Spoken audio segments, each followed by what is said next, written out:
De Bruyne has been sidelined, adding to his lengthy relationship with injuries in the last year or two. He has recently had issues with his groin muscle, causing Pep Guardiola, the Man City manager, some issues in midfield selection and, more importantly, defensive selection, as they're forced, due to their defensive injuries to the centre-backs, to push Fernandinho back into defence. In this video, we're going to look at the anatomy of the groin muscle and assess the mechanism of injury, about how De Bruyne would have got injured, and kind of look into more why De Bruyne has had these injuries despite groin muscle strains being fairly simple and uncomplicated to treat. Before we start, my name is Matthew Fayisa and I'm a third year medical student from London. I make sports injury analysis content and provide up-to-date information about injury reports in all sports. Make sure to subscribe, and once you have checked out this video, make sure to go look at our most recent video on Hugo Lloris, who had that horrific elbow dislocation injury that caused the world by storm. Another player who ought to have a straightforward injury such as De Bruyne, perhaps was mismanaged and caused him to miss out further games, is Alexander Lacazette, the Arsenal striker. He had a minor ankle injury which occurred in the pre-season. However, due to people being brought back a bit too early, his injury has kind of got re-aggravated and forced him to miss out a month or two. So Pepe is not eager to make the same mistake as Emery did and rush De Bruyne back too early. The commonly referred to groin muscle is a complex group of 5 muscles known as the hip adductor muscles. Your body has 5 adductor muscles in the hip: the adductor longus, brevis, magnus, pectineus, and gracilis. Any of these muscles can be strained whilst playing football or sports. However, the adductor longus is the most common. A groin tear is a strain to the muscle fibers in the adductor. However, to understand fully about the injury, we must kind of look into the medical terminology of what adductor actually means.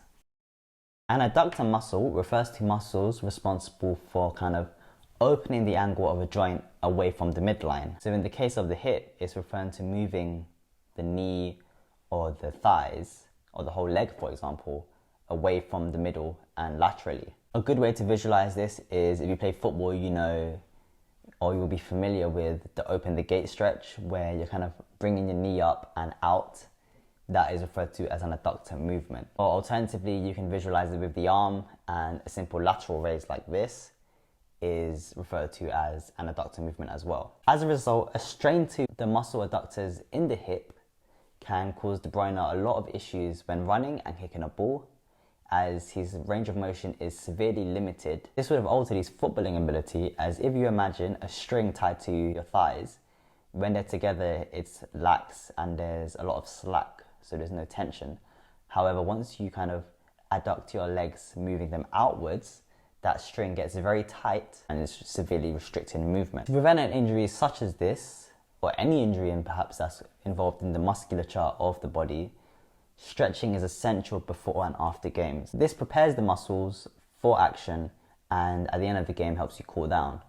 In addition to this, you could use foam rollers. Foam rollers with the spiky ends are the most effective for me in particular, as they kind of resemble a sports massage and they go deep into the nooks and crannies of muscles that stretching may not relieve. However, as Man City are not in that situation and the injury has already occurred, they probably just need to allow the muscle to heal, as groin muscles can be particularly painful and distressing and cause a lot of discomfort to the person that has it.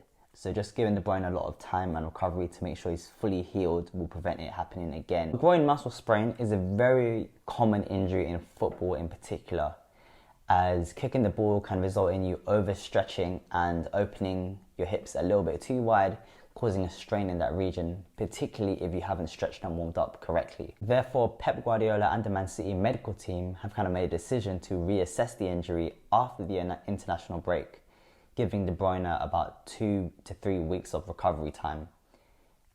By then, I do assume the injury would have healed up. However, Guardiola still might be tentative to bring him back a bit too early, as this injury is very easy to kind of re-aggravate and make it happen again within a short space of time. Therefore, the right approach is just rest and rehabilitation until De Bruyne feels comfortable to step back onto the field. In my medical opinion, De Bruyne, Guardiola and the Man City team should have no worries or concerns about this injury in isolation. However, there may be some concern as De Bruyne in the last year has had a lot of injuries, which has caused him to miss a lot of games. As a result, there may be some underlying issues with his approach to the game in terms of warming up and the drills he's doing. So perhaps a kind of reshuffling or restructuring of training may kind of reduce these injuries from occurring in the future. On a typical patient or typical person, groin muscle strains take 2 to 3 weeks to recover properly, and if you come back too early, as with all other injuries, you're going to re-aggravate it.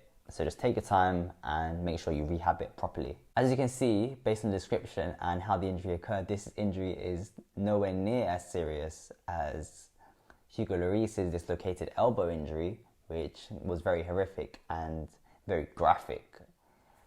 So if you want to know a bit more about that injury, make sure you go to my most recent video where I assessed and looked at how the injury occurred and the likely treatment that Spurs would have to undertake to make sure Hugo Lloris comes back fit and healthy. Unlike De Bruyne, who's coming back after the international break, Hugo Lloris won't be coming back until 2020, as said by Deschamps, the French manager. If you like these sorts of videos, make sure to subscribe to the content so you don't miss out on any videos in the future. And yeah, thanks for watching. Dynasty program initiating. Dynasty boy. Yeah.